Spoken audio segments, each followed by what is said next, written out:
If I'd known what waited for me in that Austrian snow, maybe I would have turned back. The wind kept clawing at my coat, trying to freeze me from the inside.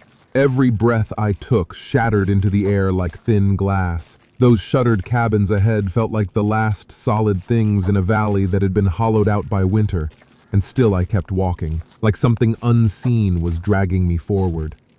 The storm didn't just rage, it felt alive, beating against me like it wanted to swallow me whole. Snow curled around my face, blinding me until I could barely tell sky from ground. Every step felt heavier than the last, as if the cold had hands wrapping around my legs. I kept telling myself to stop, to turn back, but the storm pushed harder, almost daring me to keep going. I swear I heard footsteps beside me, soft, steady, like someone matching my pace. But every time I stopped, the sound vanished into the wind. I kept turning, searching the white around me, waiting for a shadow that never appeared. Still, the feeling stayed. Someone was there. Someone close enough for their presence to brush along my senses. Then I saw it. Red. A color that shouldn't exist in that endless white. It flickered like a candle flame under the snow, and I dropped to my knees without thinking. I brushed away the frost with numb fingers, and there it was. A rose in full bloom, untouched by the cold, glowing as if it held its own sun inside the petals. When I reached toward it, warmth rolled against my skin. Real warmth, soft and impossible. I hovered my hand above the petals, feeling a gentle pulse, like a heart beating under layers of fragile red. It wasn't just a flower. It felt aware, like it was calling to me, wanting me to claim it. Michael. That's when I heard it, my name whispered by a voice that didn't belong to anyone I could see. It drifted around me, curling through the storm and into my ear like a secret. The sound wound itself around the rose, circling it before slipping back toward me, urging me closer, as if this flower had been waiting specifically for me. I knew I shouldn't touch it. Every instinct screamed at me not to, but I did. The moment my fingers brushed the petal, a surge of heat shot up my arm, so fast it stole my breath. Snow around us melted in an instant, steam rising in a perfect ring. Whatever lived inside that rose had just entered me. I'm Lena, the botanist who chose this lonely valley over city noise. I've spent years studying how rare plants survive impossible winters, which is why I live tucked inside this old wooden cabin. That time, while cataloging frost-resistant fungi by light, I saw it, an impossible red glow tearing through the storm. The moment it appeared, the air shifted, like the valley itself inhaled. I knew something ancient had awakened, and someone out there had touched it. The warmth turned violent, stabbing through my veins like fire trying to carve its way out. I grabbed my arm, feeling the heat spread in a rhythm too steady to be anything human. My breath came sharp and uneven. Whatever that rose had pushed into me was moving with purpose. My chest tightened until every breath felt like a blade. I fell to my knees, digging my fingers into the snow, but even the cold couldn't soothe the pressure building inside me. The storm swallowed my cries, burying them under its roar. I was alone with something growing, shifting, burning its way through me. The warmth reached my throat, tightening and reshaping something deep inside. My voice cracked when I tried to speak, the sound warbling like it belonged to someone else. I could feel the glow rising toward my face, each breath shifting the pitch inside me as if the rose was rewriting my voice. I knew then my body wasn't mine anymore.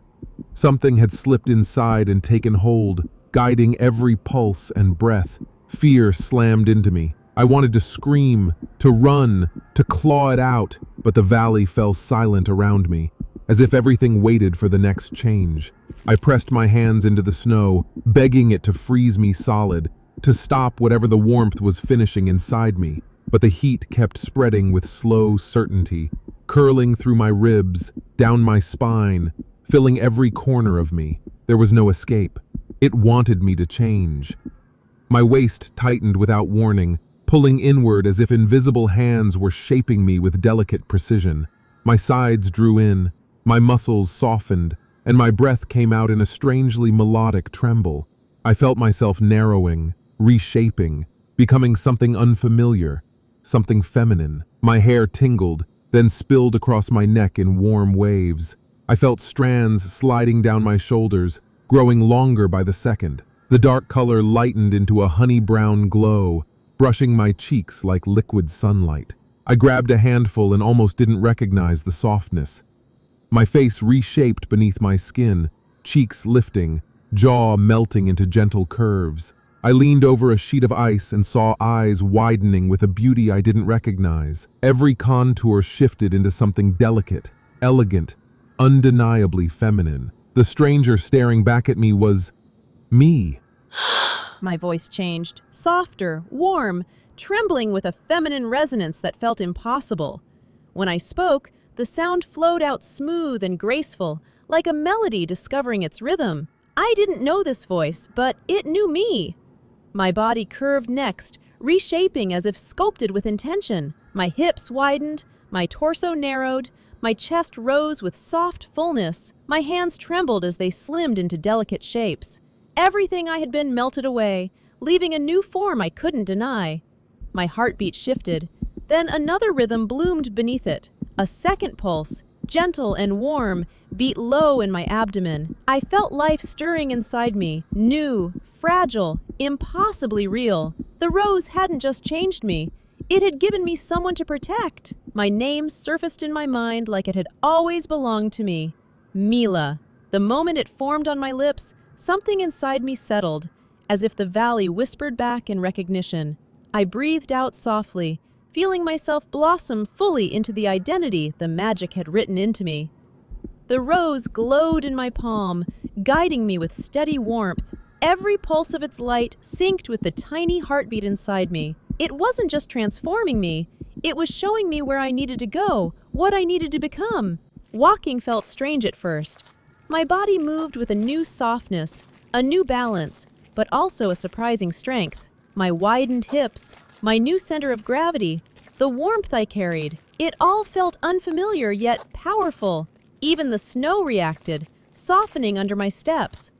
I realized quickly I wasn't weaker. I was something else entirely. My movements grew lighter, more precise, as if the valley's rhythm pulsed through my veins. I felt connected to everything around me, like a guardian learning her purpose.